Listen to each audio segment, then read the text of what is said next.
After Jay's confrontation, Dee was fuming.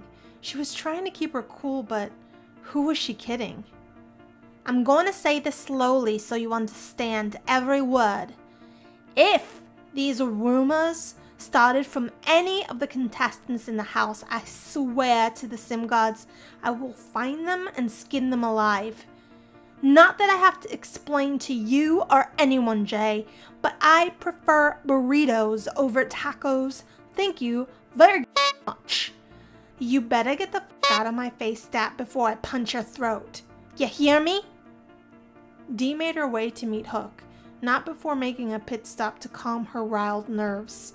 Meanwhile, Jay was left to ponder what just transpired. He was livid with himself. He let Allie, of all people, convince him of something that was neither true nor relevant, and he played into Allie's scheme like a fiddle player on stage. Dee caught up with Hook for a quick bite to eat before she had to whisk herself away to meet the models and the facility housing her designs. They had a great time chatting and playing Would You Rather as the lounge singer sang in the background. Her dulcet tones created a relaxed atmosphere Hook appreciated. Alas, the hour crept up on them quickly. Dee excused herself, and Hook made his way to his room to call it an evening. Before he shut the lights in the first floor's living space, the lounge singer was knocking on his door. Hook confirmed his suspicions.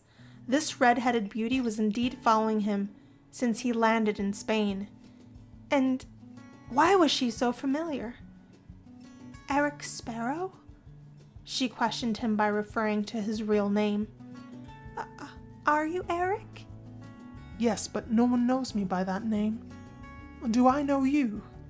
She fidgeted with her hair and blurted out, Yes, you do. Well, at least I would hope you remember me. I'm Ariel.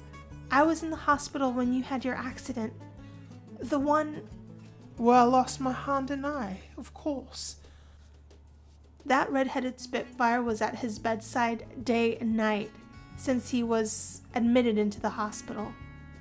She made his stay in an otherwise unbearable place so much more bearable. Ariel, of course. You were getting a voice box transplant. And by the sounds of things tonight, I believe it was successful. Please, do sit down. Forgive me, I don't know what to say except how are you? I've been praying for a day like today. Oh, Eric. Please, call me Hook. Eric is... no more. He will always be Eric to me. I need you to know how I feel about you. I was going to tell you the day before your release, but my voice box was not completely healed. Eric, Hook, I fell in love with you so much, so many years ago, in our hospital room. I need you to know. The gentle soul in his presence grabbed his hand gently, cautiously, as if she were still dreaming of the day she finally found Eric, her soulmate. She helped his recovery, but he taught her about kindness, and while it was not hard to fall for his mysterious and beautiful ways. Subsequently, Eric loved the attention, her soft skin, her gentle touch. He had not felt affections from another woman in a long time, and he was beginning to wonder what if himself. He was lonely. Yes, even in a house full of beautiful women, but women he felt he couldn't take advantage of, and he'd be lying if he wasn't thinking of ravishing this redhead in front of him right then and there. Blast it all, he would never forgive himself. He collected his thoughts and calmed his wandering brain and told his old friend as follows. I am beyond flattered, truly, and had this been in another time and place, I would, without a doubt, entertain your advances, Ariel. He stood up and took residence behind the couch, inviting her to stand with him. I am in a rather unusual commitment, and I owe it to my kingdom and my people to see it through. Please understand, this is not about you at all. As he said his piece, Ariel tightly embraced Hook. While she lingered, Dee happened to stroll by the room to pick up a few items she needed for the fashion show. She wasn't expecting another woman in his room, and she was lit in a hot second.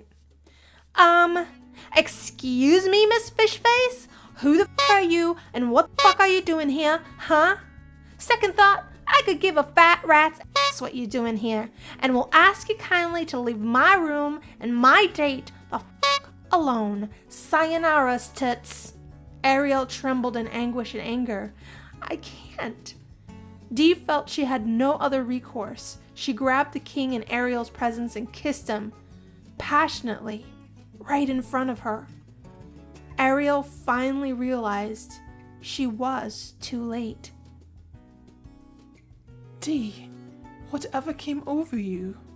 That was my friend, and your kiss was... Hey, listen. I have to fight for what I want, okay? Things don't come as easy to girls like me, so... Look, I gotta head back to my rehearsal, but before I do, we're gonna play a game of cops and robbers. You hear me? Pardon me? What? Dee grabbed Hook's arm and pulled him in the closet. The rest is pretty obvious. Later that evening, Dee's rehearsal went splendidly.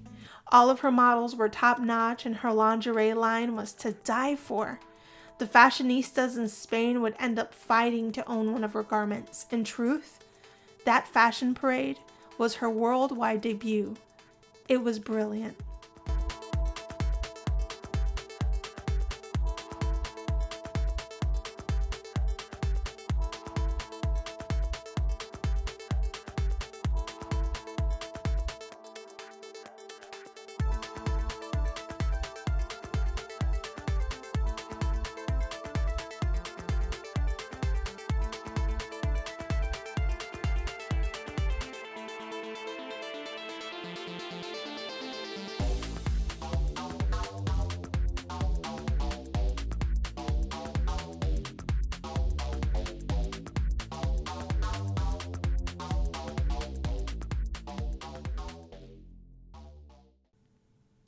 The next day, Hook and Dee went swimming together. Hook felt as though his time with Dee was the shortest out of all of the ladies he had the privilege to spend time with. Dee was unexpected and refreshing. She was a straight shooter, passionate, and uniquely stunning. How would he remain objective after a weekend with a foul-mouthed fashionista from the city?